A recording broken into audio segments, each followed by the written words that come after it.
different things. Consumer prices have actually dropped. There's very little inflation. Everybody predicted a lot of inflation, very little inflation. Energy costs are down. Interest rates are probably down. They scatter, but they're probably down. Prescription drug prices are even to down. We're doing very well. It's been amazing. We had a big day yesterday. There'll always be transition difficulty, but we had in history, it was the biggest day in history, the markets. So we're very, very happy with the way the country is running. We're trying to get the world to treat us fairly. This is something that should have been done 25 years ago, and it wasn't. Should have been done 40 years ago, and it wasn't. But no president was willing to take it on, but you had to. It's not sustainable. It wasn't sustainable. And as you know, without a lot of money being added, which is a lot of money that we could add, the country is making approximately $2 billion a day. And when you think of it, we've never done that before, never come close to it. And the number is probably $3.5 billion a day. And that makes us a very strong country. But we have Scott here and Howard and some of the people that are working on deals. And the biggest problem they have is they don't have enough time in the day. Everybody wants to come and make a deal. And we're working with a lot of different countries, and it's all going to work out very well. I think it's going to work out really very well. But we're in good shape. There's no inflation. There's very little inflation. And I went 4 years without inflation, and I took in hundreds of billions of dollars from China and others, taxes in China. But we took in hundreds of billions of dollars a year from China, and we had no inflation, essentially. So we think we're in very good shape. We think we're doing very well. Again, there'll be a transition cost and transition problems, but in the end, it's going to be a beautiful thing. We're doing again what we should have done many years ago. We let it get out of control, and we allowed some countries to get very big and very rich at our expense, and can't let that happen. It's not a sustainable formula.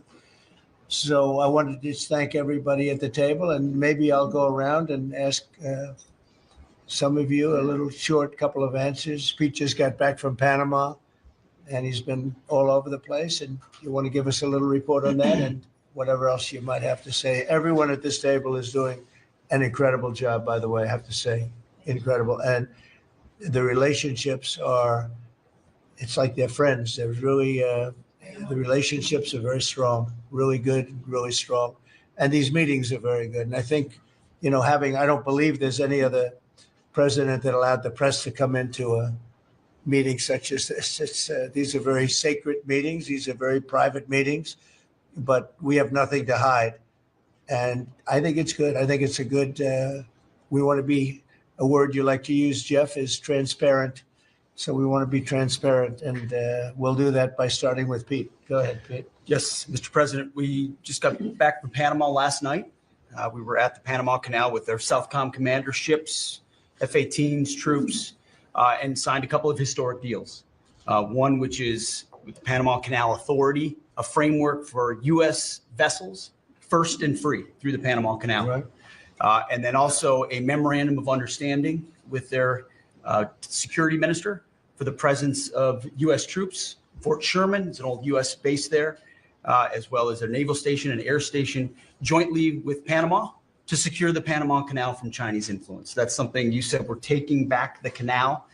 China's had too much influence. Obama and others let them creep in. We, along with Panama, are pushing them out, sir. So we had a very successful trip there. President Molino sends his regards, very complimentary of the U.S. as he's a great ally, and I think they want the communist Chinese out, and with our troops there partnering with their forces, we've got a chance to push them all the way out, sir. We've moved a lot of troops to Panama and filled up some areas that we used to have, and we didn't have any longer, but we have them now, and I think it's in very good control, right? Yes, sir. Okay, thank you, Pete. Very good. Howard? So we've have so many countries to talk to. It is it's incredible. I think Scott and I'm not sure we could ever have enough time in the day to talk to all these countries because they want to talk and they want to talk now, and they have come with offers that they never, ever would have come with, but for the moves that the president has made, demanding that people treat the United States with respect. We're getting the respect we deserve now, and I think you're going to see historic deals, one after the other.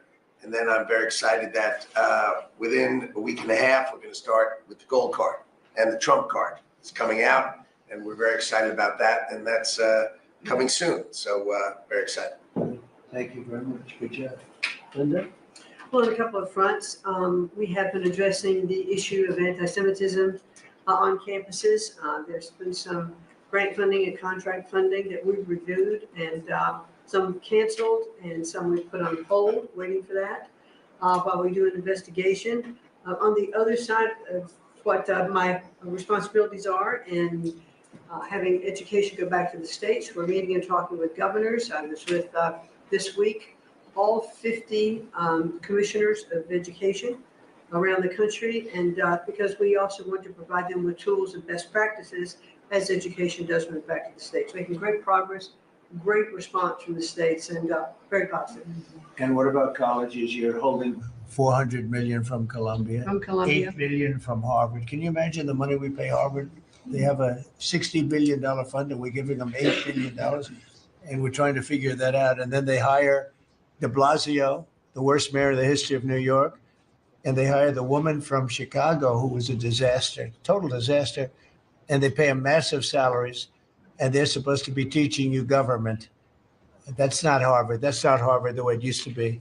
So do you have anything to say about that? The dollars you're holding back from quite a few universities that were not behaving. Yeah, and the other, there's some Princeton, Cornell, others that are coming in, and actually getting calls now from the presidents of the universities who really do want to come in and sit down and have discussions. And so we're investigating them, but in the meantime, we're holding back the grant and the fund money. Thank you. Great job. Thank you. Very thankful for the House voting for the president's budget resolution along with the Senate bill. Made a ton of progress this week in working with members to ensure that a desire for flexibility in the Senate was not misconstrued as a desire not to slow and do spending reforms. And so we're very thankful for that. And now we can get after writing that bill, getting the president as big a package of his agenda to his desk. So very good week. Good. That's right. We just got the House vote, and now we're well on our way to getting, as we call it, the great big beautiful bill. It's a beauty. There's never been a bill like this one. We're trying to get it all into one beautiful bill. It's tax cuts, regulation cuts, and many other things. The border, a lot of money for the border. Well, you're doing a fantastic job. So, but we just got a report that we, as you know, you knew before us. Were you surprised we got the vote? Got the vote. And we're happy to get the vote. So I think we're going to be in very good shape. Okay, please.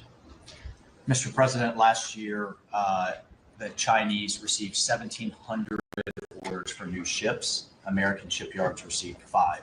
Under your leadership, like so many other industries, we are going to revitalize and make shipbuilding and maritime great again with these blue-collar jobs. These are the cranes, the ports, opportunity zones, and drive that investment back in. And we have, under that executive order, and also one to streamline foreign military sales for people that want to buy our equipment, and of course, acquisition reform, all just this week under your leadership, Mr. President.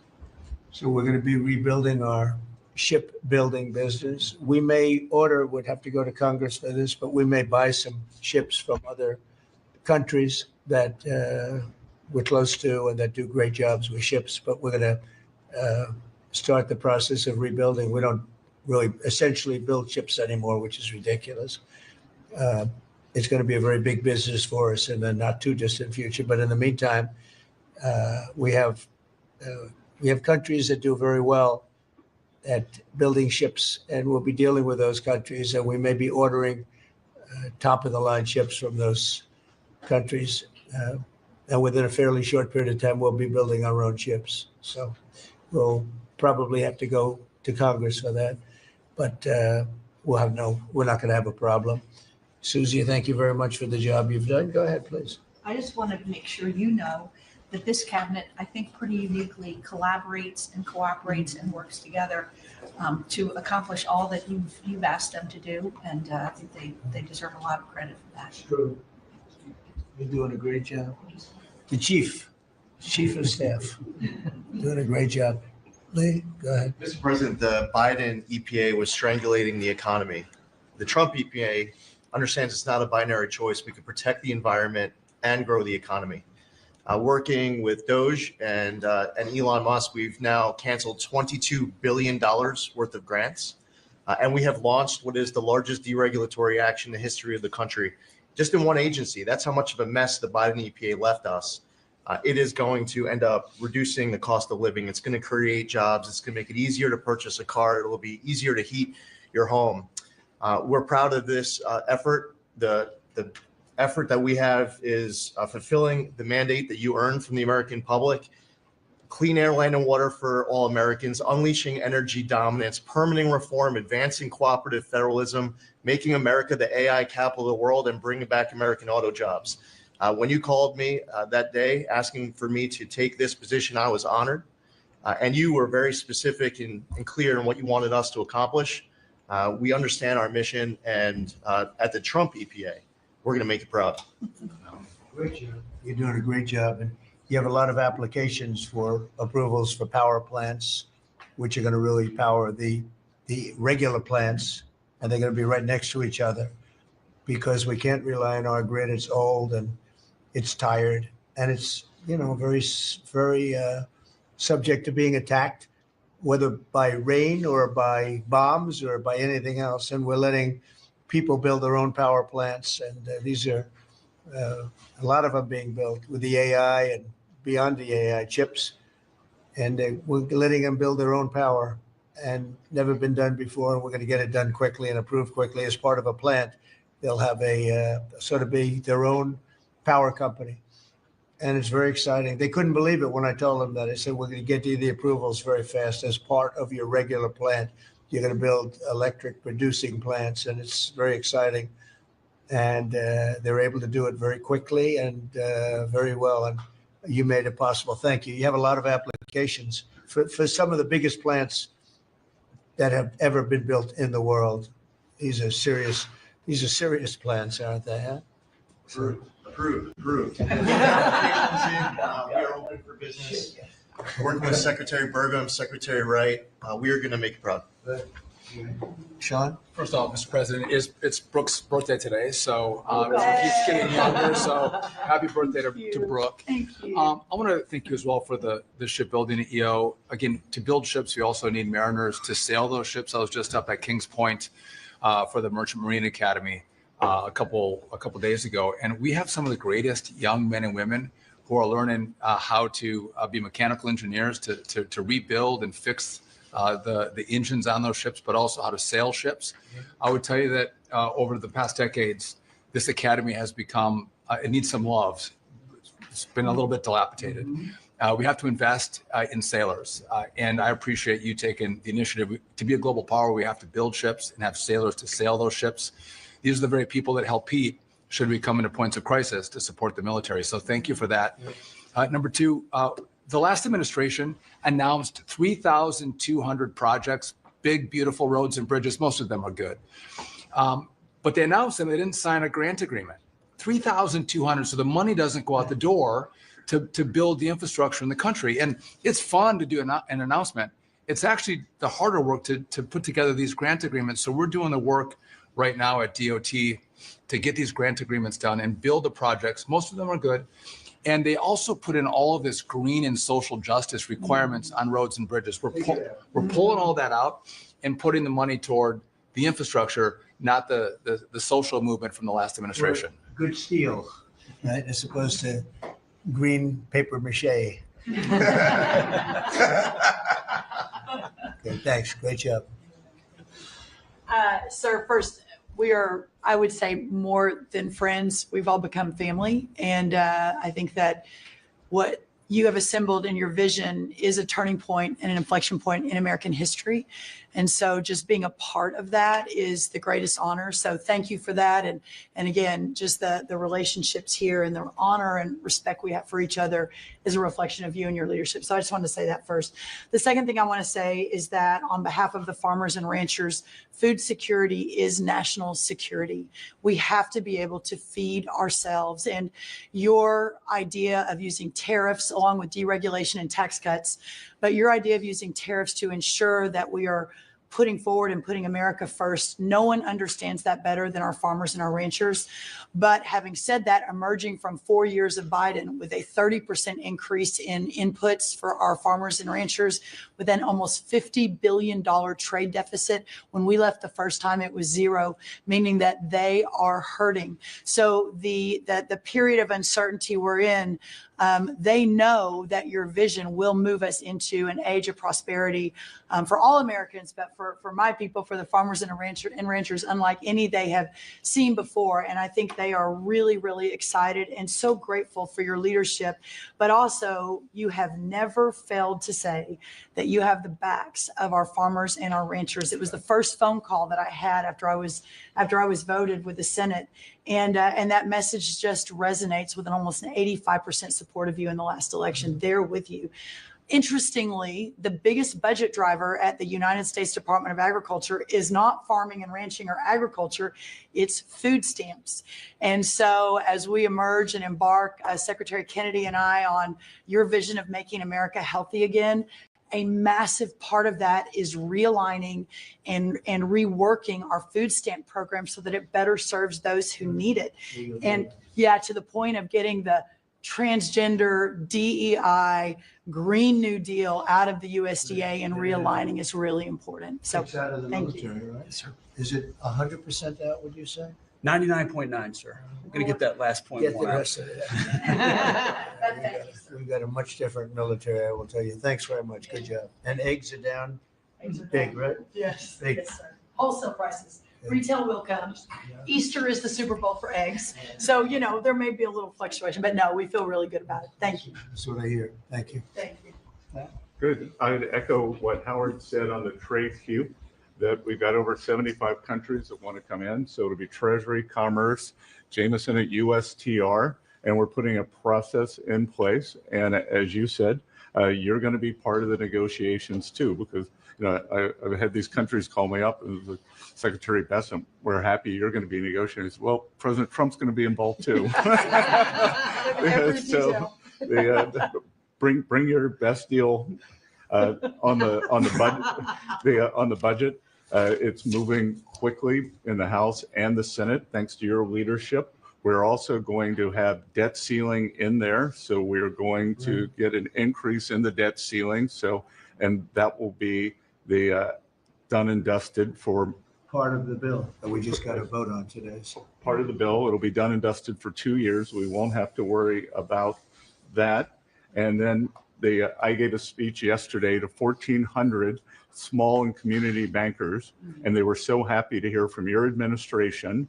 And I told them Wall Street's done great for the past 4 years, 10 years, 20 years. It can continue doing great, but it's Main Street's turn now. And it's those small bankers through deregulation, through emphasis on Main Street, your Main Street agenda, bringing back jobs, that is going to power the smaller communities. And then finally, the bond auction went very well yesterday. We had a lot of foreigners show up as the support, showing that the U.S. is still the best place to invest. The inflation report, as you said, was quite good. And energy prices are down more than 20% since January 20th. Amazing. That's great. Very good. Good numbers. Great number. Thank you. Pam? President, we've had some great wins in the last few days. That you were overwhelmingly elected by the biggest majority the U.S. Americans want you to be president because of your agenda. And the courts are ruling that you have the authority to determine how the money of this country will be spent. That's what the American citizens wanted, and that's what they're getting. An example of that Friday was the Department of Education, that you can determine how the money will be spent. No more DEI. And that impacts every agency across the board. On the civil side, again, NLRB. We had a big win in the Supreme Court there.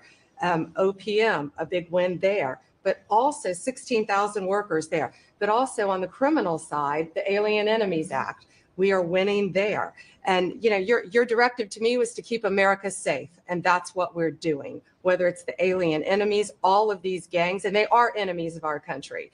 They are terrorists. They are organized crime. They have come here. They are extremely organized. They are spread throughout our country, and they are creating terror. And no more under your directive.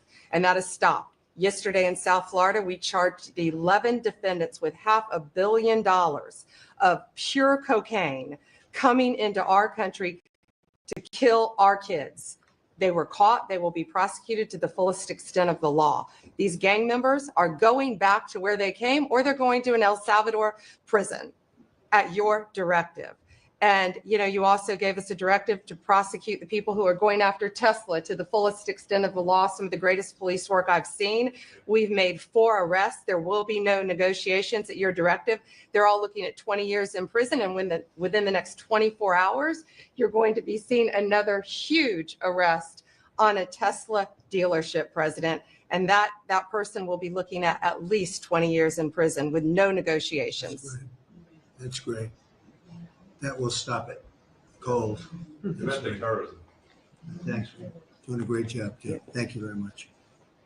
Gloria, please. Mr. President, accountability matters. That's what we're recognizing with our partners at the Department of Labor for Government Efficiency. Just a few weeks ago, we realized there's about $4.4 billion in COVID funds that were not used, that the state coffers were just holding on to.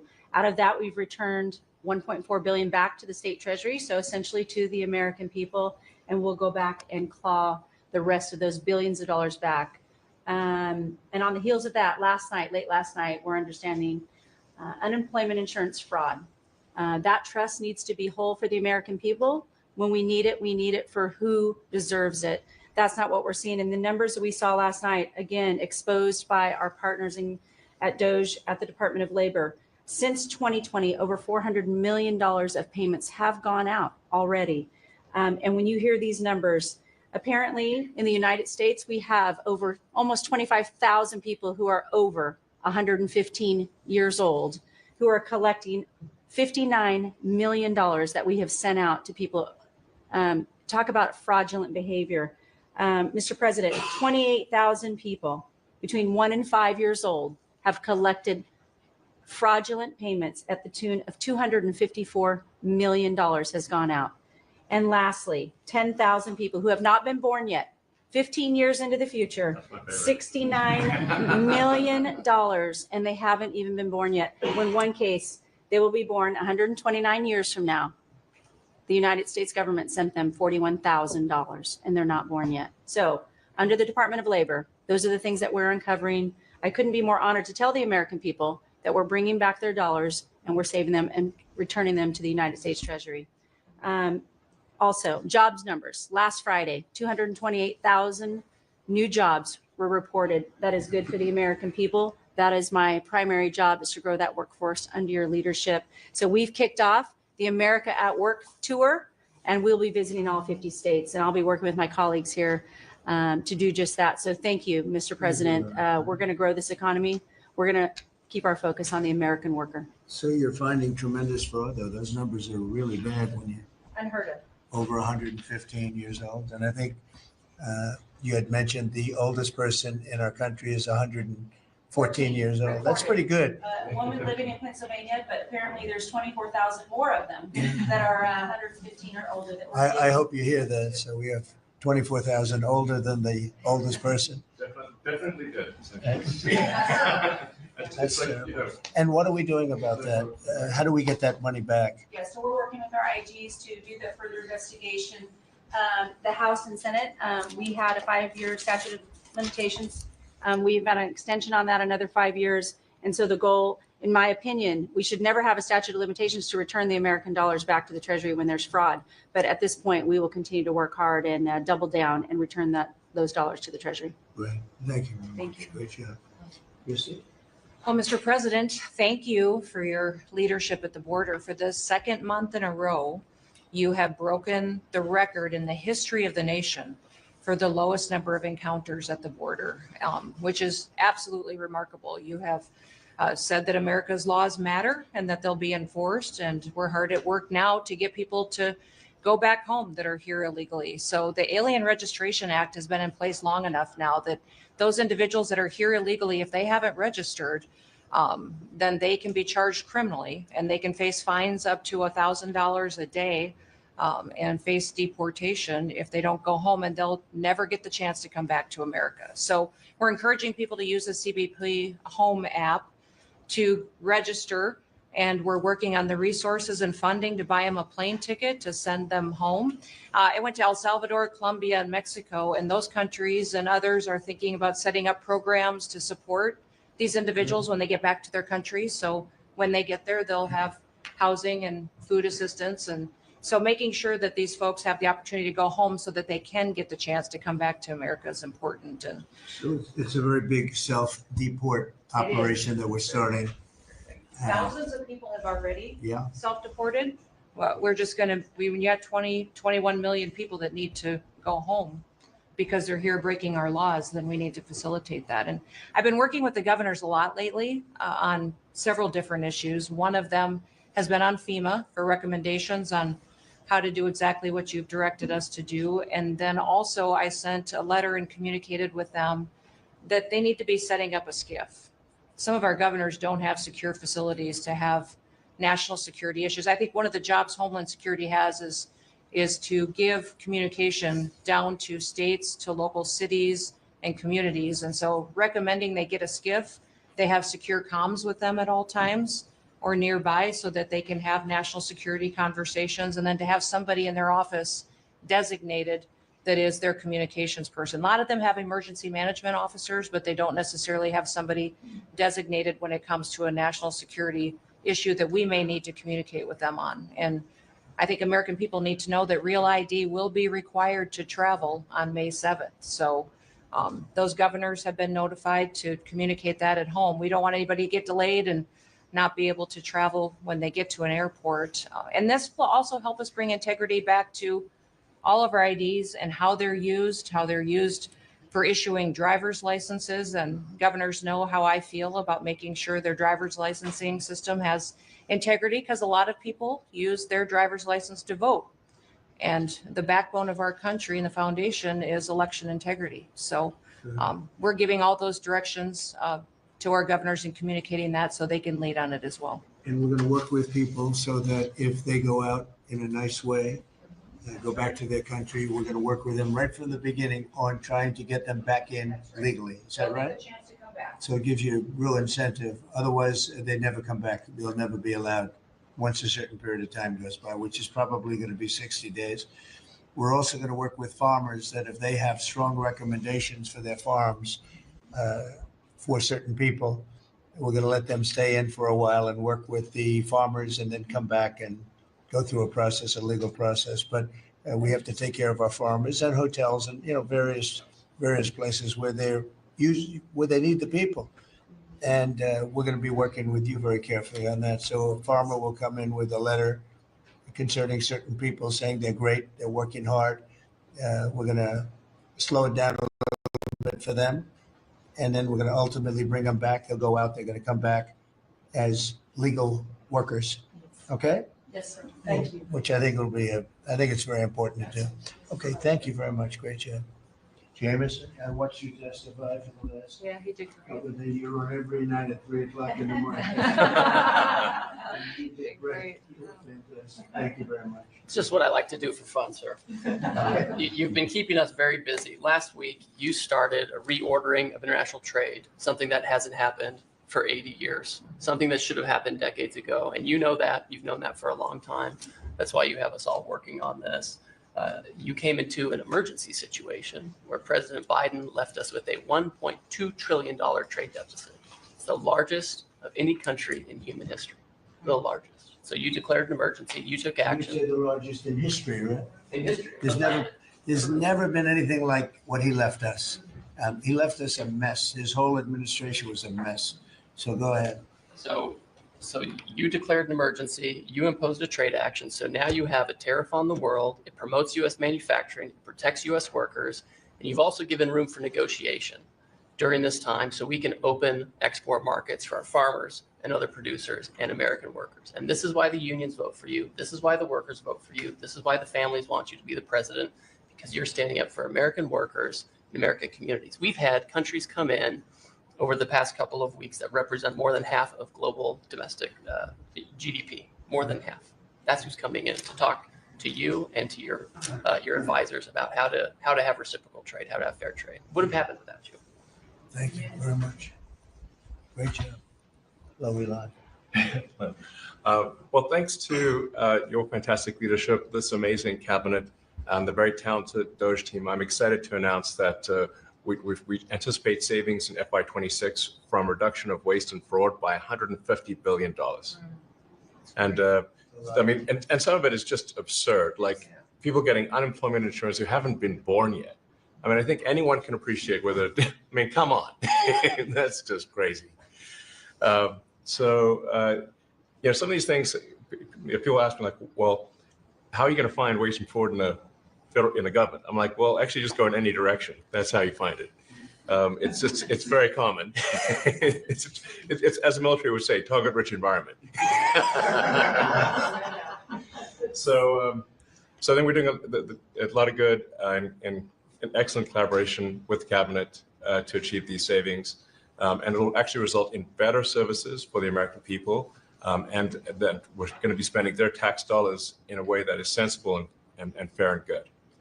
And your people are fantastic. In fact, hopefully they'll stay around for the long haul. We'd like to keep as many as we can. They're great, smart, sharp, right? Finding things that nobody would have thought of. Very computer savvy. Yes. We're working with hard to get the Trump Gold Card operational, hopefully in the next week or so. That'll be very exciting. It's Really exciting. That's a pathway to citizenship into the United States. It's a big deal. Yep, it's a big deal. Thank you very much. Great job you're doing. Thank you, sir. Thanks to your leadership and setting the mandate of transparency and accountability across the U.S. government. I'm bringing that transparency and accountability to the intelligence community, first and foremost, to make sure that you and your cabinet have that real-time, relevant, apolitical, objective intelligence to best inform, whether it's negotiations for peace, negotiations around tariffs, the great work that you are leading around the cabinet today. Secondly, working with Department of Homeland Security and the FBI to increase our information sharing to achieve your goal of countering the narcotic trafficking and our ability to go after cartels now designated as foreign terrorists. I met with the National Sheriff's Association this week, being able to work to make sure that the information that they are getting on the ground, that local law enforcement is getting on the ground, is being fed back up through to our National Counterterrorism Center, and that we have all of the federal agencies, state and local law enforcement, all on the same page as we are working to make our country safe again.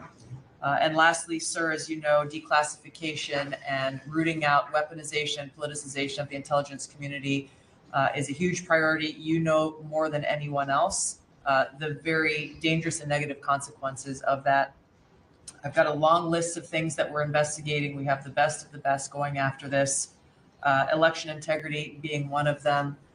We have evidence of how these electronic voting systems have been vulnerable to hackers for a very long time and vulnerable to exploitation to manipulate the results of the votes being cast, which further drives forward your mandate to bring about paper ballots across the country so that voters can have faith in the integrity of our elections. And lastly, we've been scanning. I've had over 100 people working around the clock to scan the paper around RFK, Senator Robert F. Kennedy's assassination, as well as Martin Luther King Jr.'s assassination, These have been sitting in boxes in storage for decades. They have never been scanned or seen before. We'll have those ready to release here within the next few days. That's great. Bobby, how do you feel about that? That's hitting, I'm very that's hitting gratified close- to you. That's hitting close to home, isn't it? Yeah, huh? no When you kidding. think, I'm thinking about Bobby when No. that statement's made. I'm very grateful to you, Mr. President. And you'll let Bobby see some of this because, it's very personal stuff. But it's time. I've asked him, and his response is, put it out. The world needs to know the truth.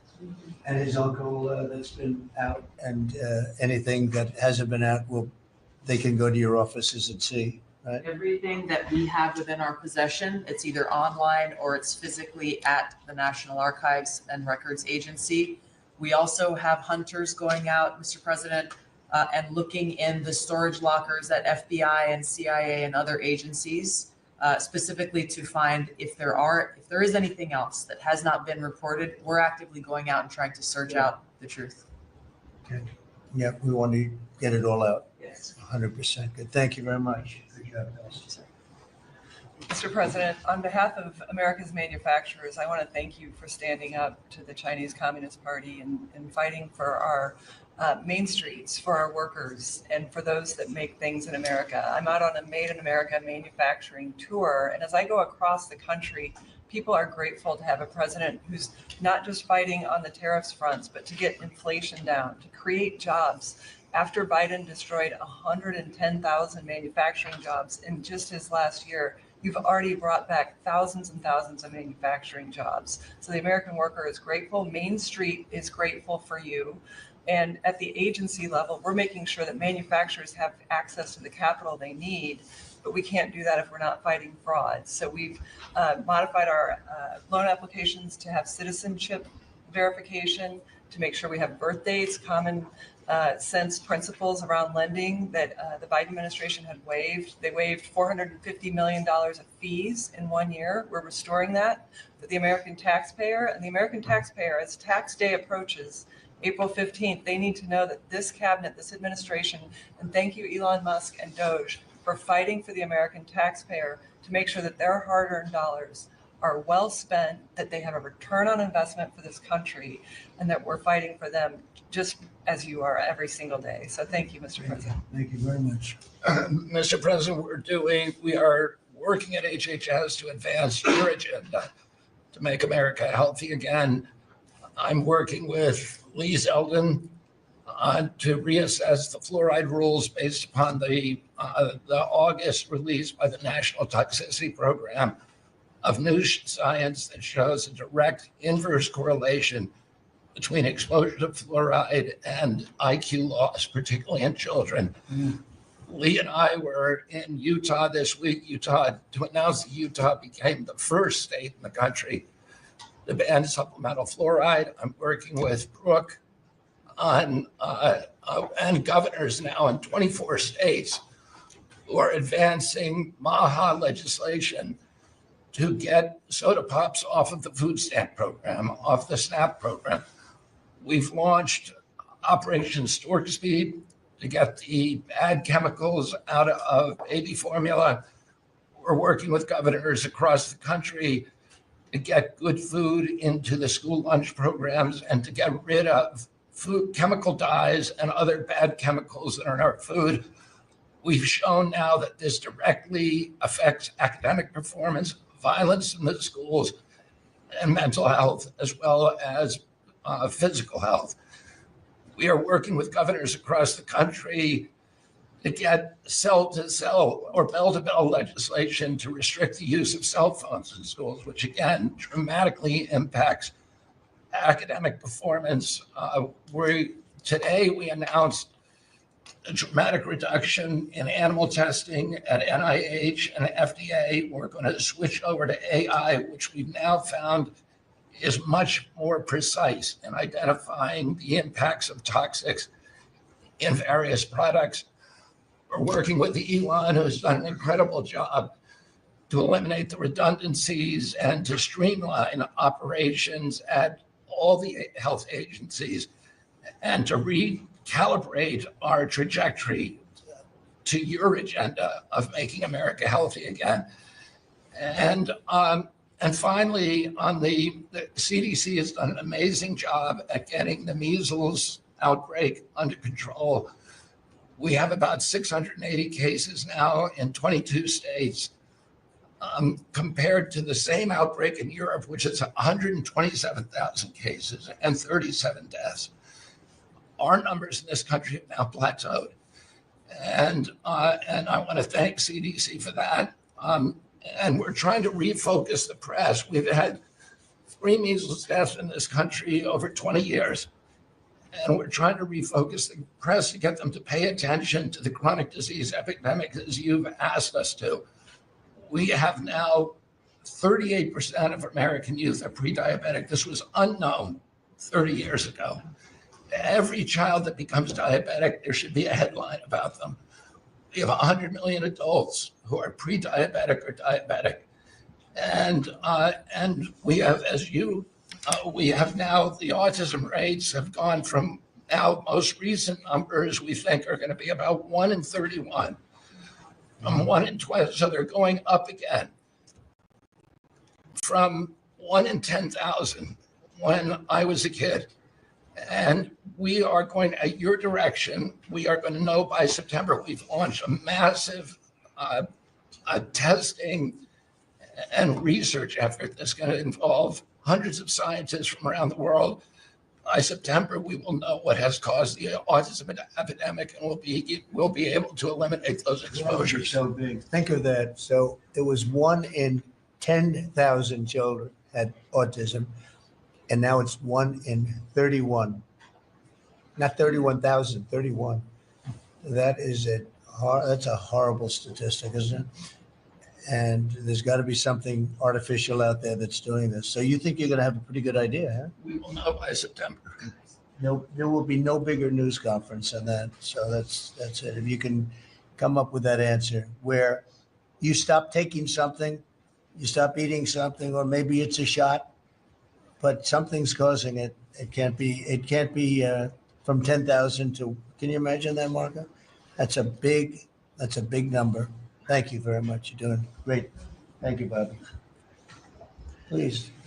Well, Mr. President, one of your primary administration goals is to make sure that we unleash American energy. And of course, the strategy behind that is when we do that, it helps make it more affordable for all Americans. Energy isn't just industry. It is the foundation of every other industry, whether it's food, manufacturing, clothing, transportation.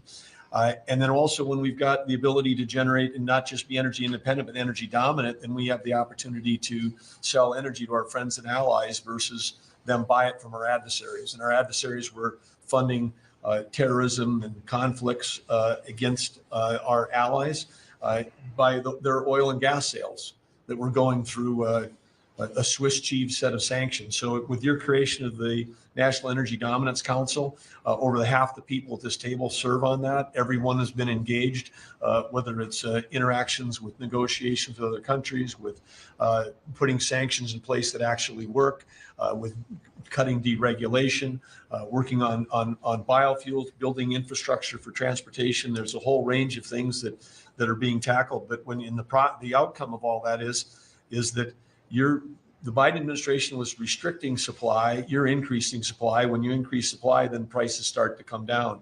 And we have a huge opportunity to do this. Just in interior alone, there's 500 million acres of surface, 700 million acres of subsurface, and 2.5 billion acres of offshore. And the Biden administration was trying to restrict this so that you couldn't get a timber lease, you couldn't cut a tree, you couldn't graze a cow. You couldn't develop oil and gas minerals, and you couldn't develop the critical minerals we need for our technology, for our defense industries, and to be able to help us win the AI arms race against China. So we're opening up this, and with your executive orders and your work, we've on Tuesday, historic day, you ended the war on beautiful clean coal, which has been going on since Obama took office. China gets 60% of their electricity from coal. They're opening up a They've opened up 94 gigawatts of coal in the last year as part of this AI arms race. 94 gigawatts, that's enough for 94 Denvers to be able to, 1 gigawatt per metro area like that. It's unheard of. So what we have an opportunity under your leadership to come back. The Gulf of America had its first offshore lease sale, which is scheduled for later this year. But that was the industry loved that because we're now, the Gulf of America is now open for business again. And there's as much as 7 billion barrels of oil accessible now. They've increased the upside of what they think that is. On the coal front, the estimate is the financial value of the coal in America is $8 trillion. That was an asset on the balance sheet that we've now being put back on again. And of course, in Alaska, with your separate executive orders to unleash Alaska energy between ANWR, the North Slope, the Strategic Petroleum Reserve Alaska, all of those, we've reversed Biden decision. Those are all open for business again. And all of this is leading to the investment coming to America. The smart money is coming to the U.S. That's why we've got, trillions of dollars of investment that are showing up at the door because they know if they're going to do manufacturing here, there's going to be energy to power their plants. And so again, thank you for your leadership and thank you for everything you're doing. Very good. Thank you. Marco. Well, Mr. President, one of the most important things I believe you'll achieve in your presidency is reordering the world in a proper way. For 31 years, more than 31 years now, multiple administrations have allowed the Chinese to deindustrialize this country, to take away jobs and factories and pillars of our national strength. And what you're doing now, I think, is a great service to our country, but ultimately to the world. And I want to congratulate you and your team that's working on that because it has extraordinary geopolitical implications, as you see from all these other countries that are now coming here and wanting to join something that actually it's crazy to allow these. I mean, basically, we lived in a world where Chinese companies can do whatever they want in America, but our companies cannot do anything over there unless they allow it. And even then, they steal our stuff and reverse engineer it. So just reordering all of that has dramatic implications on peace and security of the world. So we thank you. An important meeting, thanks to you, is going to happen on Saturday for the first time in a long time. There'll be direct talks between Ambassador Woodcock and a top-level leader in Iran. We hope that'll lead to peace. You've been very clear what Iran is never going to have is a nuclear weapon. And I think that's what led to this meeting, and we'll wait for him to come back from it.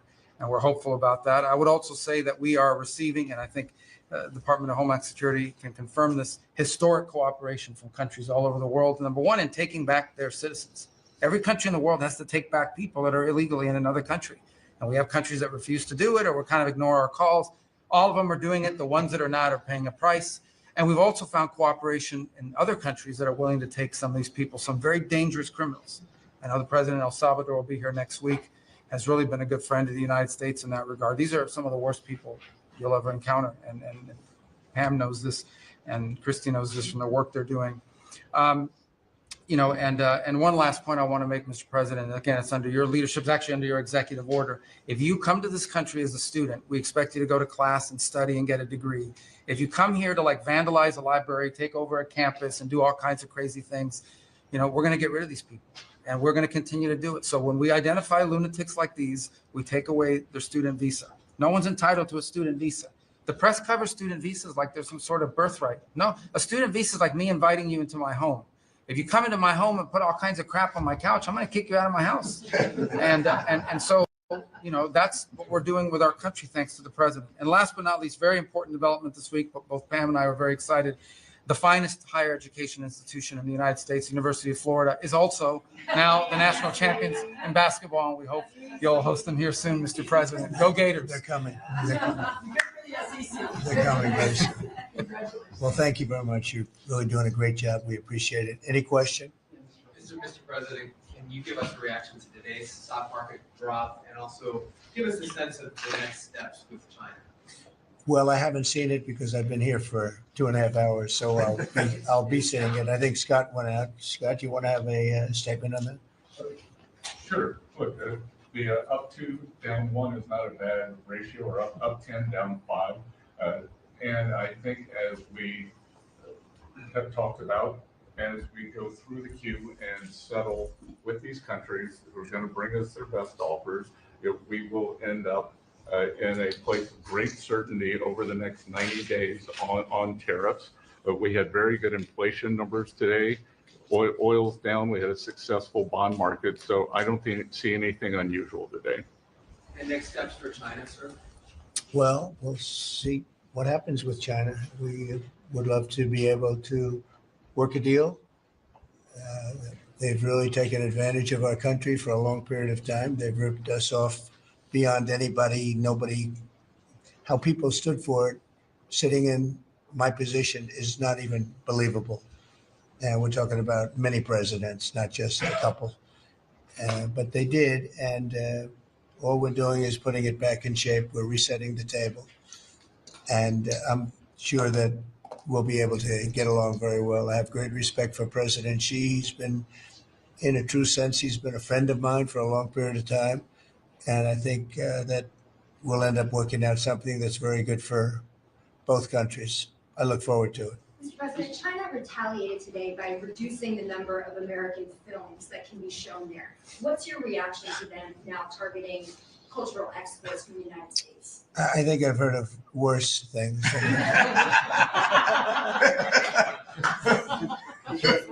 Yes, please. Also on China, the Ukrainians say they have evidence that Chinese soldiers have been found fighting for the Russians in Ukraine. Can the US verify this? And if so, what does the US plan on doing to China to counteract that? We'll look into it, but I think beyond that, we're really looking to get that war stopped. They're losing 2,500 and even more than that young people a week. They're Russian and they're Ukrainian. They're not American, but they're people. And we're seeing if we can get it stopped. And I think we're making progress. I appreciate the ballerina who was released. It was at the request of a very good friend of all of ours, actually. Dana White called me and he said it's the friend or the relationship of one of the fighters for UFC or one of the fighters. And Dana's an incredible guy, and we spoke to President Putin about it, and they made a deal. They released the young ballerina, and she is now out, and that was good. So we appreciate that. We hope that we're going to be able to make a deal relatively soon with Russia and Ukraine to stop the fighting. It's so senseless. It's such a horrible thing. It would have never happened if I were president, but it did happen, and we were given that card. And I think we're going to get it. I think we're going to get it stopped. Got to get going. We got to get it. We have to move it faster. Likewise with the hostages, we're making progress. There's 59 hostages, but only 24 of them are living. And that's the way it's been presented to me by the mothers of some of the dead, mothers and fathers of some of the dead hostages. And they want the bodies of their baby, as they say, their baby, their young boys. They want them back as much as if they were alive. It's amazing because when I met the hostages 2 weeks ago here, I couldn't believe what they had to go through, by the way. But when I met them, they said, yeah, there's 59, but 24 are living. And they actually consider, I guess if you're a parent, you do consider it this way, that the remainder who are dead, 24 that are alive, the remainder that are dead, they want them back just as much as they would want them back if they were alive. It's really pretty amazing and pretty sad. So we're getting close to getting them back. We have a lot came back. A lot of people are very grateful. And some came back in pretty bad shape. Some came back, they're okay. I think they're going to be scarred mentally for a long time because if you sit down and talk to them, as I have, what they went through is incredible. But we're making progress. We're dealing with Israel. We're dealing with Hamas. And it's a nasty grip. Mr. President, how close are you to the first country coming to actually make a deal with the United States over tariffs? Is it days, months? Well, I think it's very close, but we have to have a deal that we like. We don't want a deal that's going to be a bad deal, or I could make every deal in one day if I wanted to. I could do this in one day. I could just say, here's what we'll do. And I was saying to the people before, to Scott, mostly to Scott and Howard, and some of the other people that work with us on the negotiations. We have a lot of law firms that have paid me a lot of money in the form of legal fees. We're going to probably use those firms to, if we can, I think we can. I'll make a contribution to the country, but they're great firms. They're the best firms, the biggest, and really the most prestigious. And we may be using them to help you guys out because you're going to need a lot of lawyers. And I'm not sure Pam's going to be happy if I say, can you send over about 200 lawyers that work on trade? She's working on criminal stuff, and I think that's going to be her focus more than anything else. So we'll find out if we can do that. But we have a lot of lawyers that you've been reading about where they paid $100 million a firm on average. Now we have the final 4 or 5 are at $125 million. So I have a lot of legal fees I could give to you people, and we might as well use them. Hopefully I won't need that many legal fees or that much. I may, who knows, after it ends, after we leave, maybe I'll need it. But if I do, it's not going to be very pleasant. So I think we're going to try to use these very prestigious firms to help us out with the trade because, we have a lot of countries.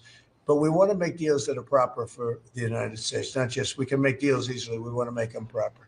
Mr. President, if you aren't able to reach the deals that you want to see at the end of the 90 days, will you put those higher tariffs in place or will you extend? Well, that's what would happen. I mean, if we can't make the deal that we want to make or we have to make or that's, good for both parties, it's got to be good for both parties. And then we go back to where we were. Go back to the numbers that you announced last week? I think so. You wouldn't extend the pause? Yeah. We'll have to see what happens at that time. Thank you, Mr. President. You said yesterday you were considering some exceptions for companies. Can you talk about what you're considering? And then also on the reciprocal tariffs, that they'd be substantially lower. Is the same math formula going to be used or is that tossed out? I'm not considering now for any country or company, but it's possible that I would. But I'm not, we don't have that situation right now. People understand where we are, what we're going to do. But it could happen, It's called flexibility. You have to have certain flexibility.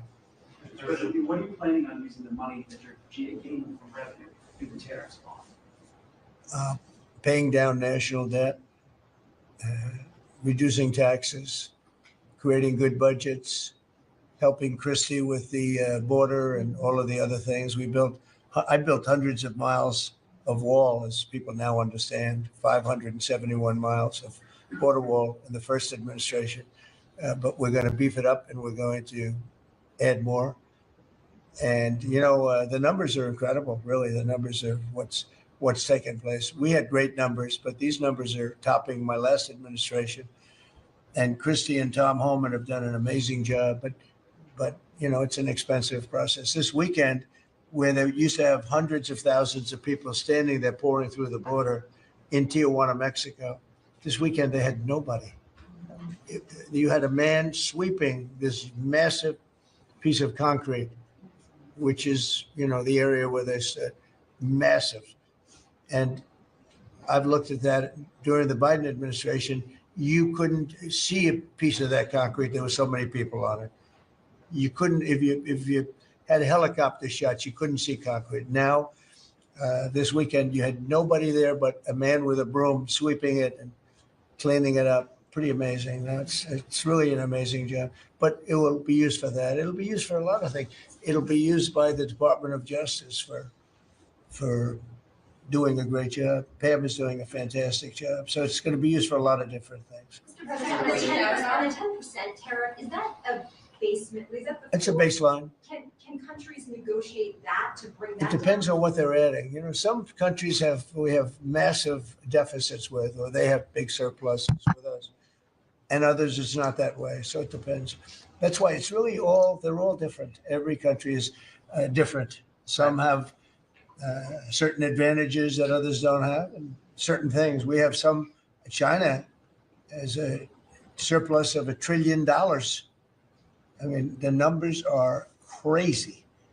And others have basically no surpluses. We have some that are pretty even, but they hurt us in other ways, and we just want to get that taken care of. So everyone is a little bit different. So are you negotiating with the EU as one bloc or individual nations for the tariffs? We're looking at it as one block. They've been very tough, but they were very smart. They were ready to announce retaliation.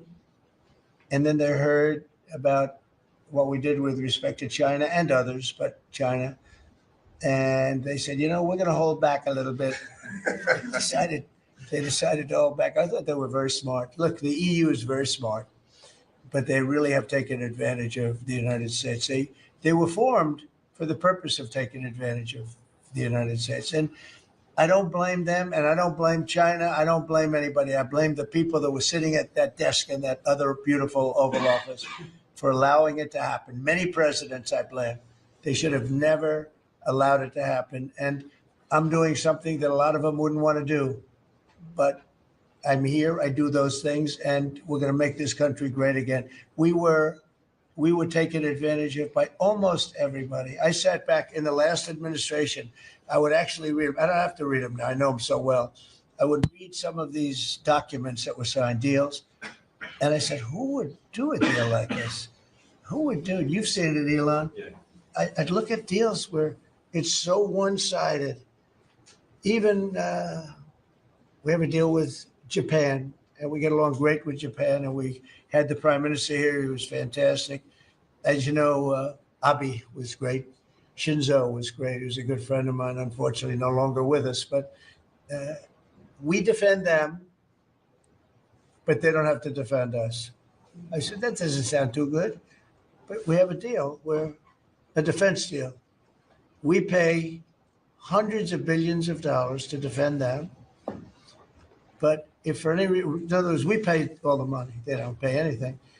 But if we're ever attacked, they don't have to do a thing to protect us. I said, oh, that sounds like a wonderful deal. So that's just one out of thousands. And I just wonder who did this. And it's people that either hate our country or didn't care, an expression that you use. I think it's really a lot of them didn't care. It's just hard to believe how bad they are. Now that's a little bit of a defensive deal, but I'm talking about trade deals, the same thing. They're so bad, you would say, how come? And even when I'd renegotiate, like I'd go to a country, they'd give me everything I asked for. I said, why didn't somebody ask for it like originally? They give me everything. I think when they were negotiating, they didn't care, or they didn't ask, or they were shy, or they were very stupid, or they hate our country. Yeah, go ahead, Jeff. You were speaking about Japan. Can you clarify what your vision is for U.S. Steel? You referenced it yesterday. Yeah. There's some questions about what you actually want. Sure. To see Look, U.S. Steel is going to do very well now because of tariffs. And I don't know why they even need a deal. But the only thing is U.S. Steel, if you go back 80 or 90 years, that was a behemoth in this. That was our biggest, if we were around, we would have been very proud of it. Today, we have different types of companies that are big. Google, it's not the same as U.S. Steel. And I love Google, and I got to like the people that run it, very capable people. They didn't like me so much in the first administration, but they like me a lot now. I don't know what happened, but I like them. But, I think they would be the first to admit, when I envisioned, you look at some of those steel factories from 90 years ago, when it was a different kind of a country, but they were miles long. Today you see just empty hulks. Those hulks are going to be filled up very soon because of what I'm doing with tariffs. It was a different kind of a thing. But if I didn't do that in the first term, my first term, if I didn't put tariffs on, we would have, because China and others were dumping steel, billions of dollars of steel. Our steel companies were all closing. Every fact, we wouldn't have one steel plant open. And now we have a steel industry that's doing very well, but soon it's going to be thriving, really thriving. And those factories are going to be filled up, but more importantly, they're going to build brand new ones. Nucor and so many other companies call me, Nucor being a big steel company. They're building massive new steel plants, and it's great. And likewise, car companies. We have many, many car companies. 3 of them, I'm not looking to hurt Mexico, and I like Mexico. And by the way, I think the new president is a terrific person, a fantastic woman. We've had many conversations. She's a very elegant, just a fantastic person. And she's been very nice, very, very nice. But I'm not looking to hurt them. But we have 3 car plants that were under construction in Mexico. They stopped constructing, and now they're going to build in the United States because of tariffs. See, we should have never let this happen because whoever it was that was president at the time, we lost 90,000 plants and factories since NAFTA. 90,000. It's not believable. How about that, Laura? You know, you're in that sort of world of factories and plants. Manufacturing, construction jobs, bringing those workers back. That's right. We're going to bring them all back. But think of it from that period of time, which isn't so long ago. We lost. I said the other day, if you had a map on a big wall like this, and if you had pins, 90,000, I don't know if you'd have enough. I don't think you'd have enough room on the map to put the pins. 90,000 factories that we've lost since NAFTA. And it's not even, and about 6 million jobs, but really, I think probably a lot more than that, but they say 6 million jobs. We're going to bring many of that back. I think we're going to bring more than all of it back. We're going to be better and stronger than ever before. But if a president, when they were leaving, said, look, you can leave, but if you're going to build a factory someplace else and you think you're going to come and sell your steel or your car or any product that you make, your pharmaceuticals, which we're going to do, we're going to get them all back. But if you think you're going to just, all they had to do is say this and they wouldn't have left. You know, I said it the other day. I said it with respect to, I made a speech a year ago and I told them if I win, we're going to charge a big, big tariff at the border. And people were thinking about building in Mexico a car plant. And I said, we're going to have a big tariff. So if you want to build a car, you're going to have to pay 25% more than the cost of that car. You're going to have to pay 25% tariff at the border. They would have never left. They could have kept everybody. If a president said, if you leave this country, you leave Michigan, you leave Detroit, you leave anybody, any of our states, because to me, they're all the same. I love them all. I love them all, and I probably won them all, but they say I won most of them. I think I won them all, but that's okay. But all you had to say if you were the president is, if you leave and you think you're going to now fire all those workers, leave all that, everything behind, and you're going to build in another country and sell it and no, you're not going to. You're going to pay 50% or 100% tariff. They would have never left. And all you had to say, Marco, all you had to say very simply is, you don't have to write it down. All you have to do is say it verbally. If you leave, you're going to pay 100% tariff. Therefore, don't leave. They would have never left. But they left 90,000 plants. I mean, it's hard to believe that many. It's not, you can't envision it. So just getting back to your, because I'm the great weaver of all time. To weave, you have to be a genius. To go on tangents, anybody can do that. But we'll get back to your original U.S. Steel. U.S. Steel is a big name in this country. It's Babe Ruth is a big name. We have a lot of big names, but not too many. U.S. Steel is one of the great names in the history of our country. And normally I wouldn't mind so much. I wouldn't be thrilled with it. But to buy for a foreign country, and we love Japan, but for a foreign country to buy that cherished U.S. Steel brand, that's hard for me to do. And maybe somebody else may want it. The company Nippon that's involved with it is a big, powerful company who do a good job. But why can't they just build a plant themselves? I mean, why do they have to, take U.S. Steel? So as you know, I rejected the deal. Now they've come back in a different form. They're coming back as an investor. And, I feel better about that, I guess. But, I know them very well. I know the thinking. It's the investor. They'll invest and somebody else maybe is sitting in this chair and they will no longer have an investment. They'll have the whole thing. That's the way it works. Very smart. They're very, very smart people. We're dealing with very smart people throughout the world. Great geniuses, actually. Look what they've done to our country. And again, I don't blame China. I don't blame anybody. If I could have done it, if I were in that position, I'd have great respect. I have great respect for the people. They ripped off the United States. And all we had to do, have a president that knew what the hell was going on. And none of those countries would have left. Those companies, none of them would have left. So that's a little lesson in basic business. And it's really basic business. It's not complicated business. It's very basic business. And we'd have every one of those car plants going just the way they were 30 years ago. None of them would have left, but now they're coming back.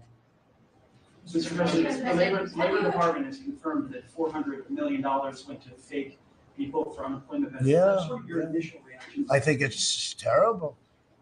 I just heard it from Lori, and I appreciate it. And you heard it from Elon's people, right? That's right.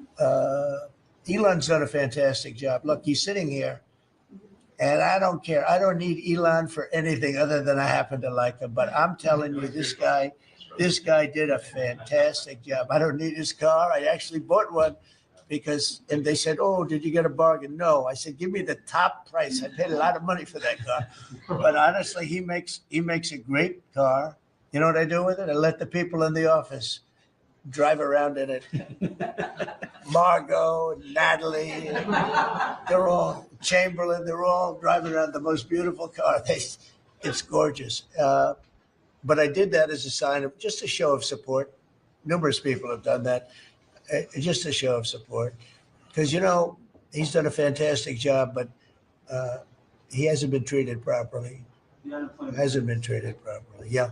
Mr. President, can you talk to us about your communications with China? Has President Xi reached out at all since the tariff? Well, I don't want to say who's reached out. I just say that I think it's going to work out, hopefully well. They're very big.